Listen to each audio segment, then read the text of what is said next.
ઉત્સવો તો આવીને જતા રહ્યા, નવરાત્રિ ગઈ ને દેવ દિવાળી પણ ગઈ. બસ આપણે આપણું જીવન ઉત્સવ જેવું બનાવીએ, કોઈને નડીએ નહીં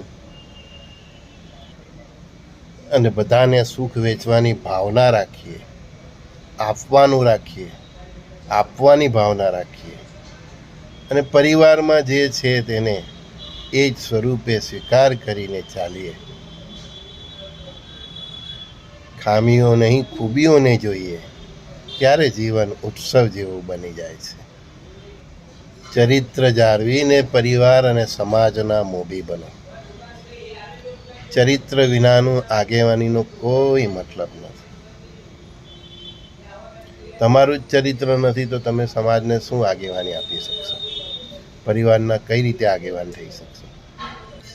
પરસ્પર દેવો ભવ એ ભાવને, એ ભાવમાં જીવી નરમાંથી ઉઠીને નારાયણ તરફની પ્રગતિ કરીએ તો આ દેહ, આ ભવ, આ જન્મ સાર્થક થયેલો કહેવાય.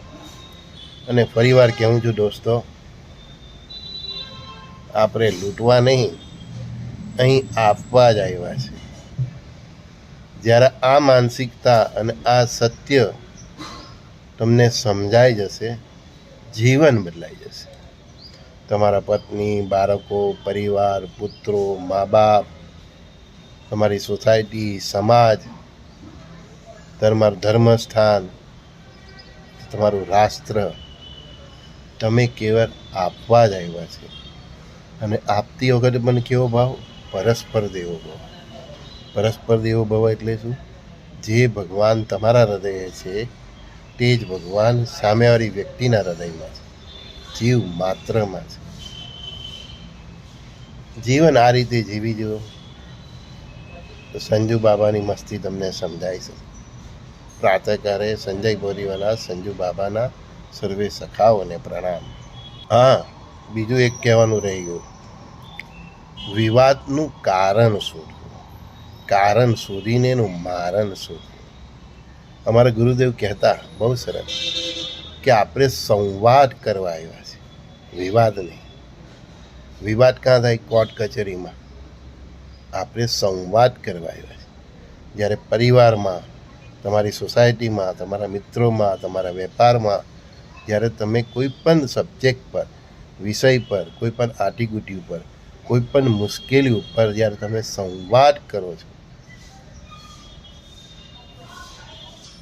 ત્યારે તમે નિર્માણના પાયા બનો છો. સંવાદ કરીને રસ્તો શોધો, વિવાદથી નહીં, તર્ક વિતર્ક નહીં.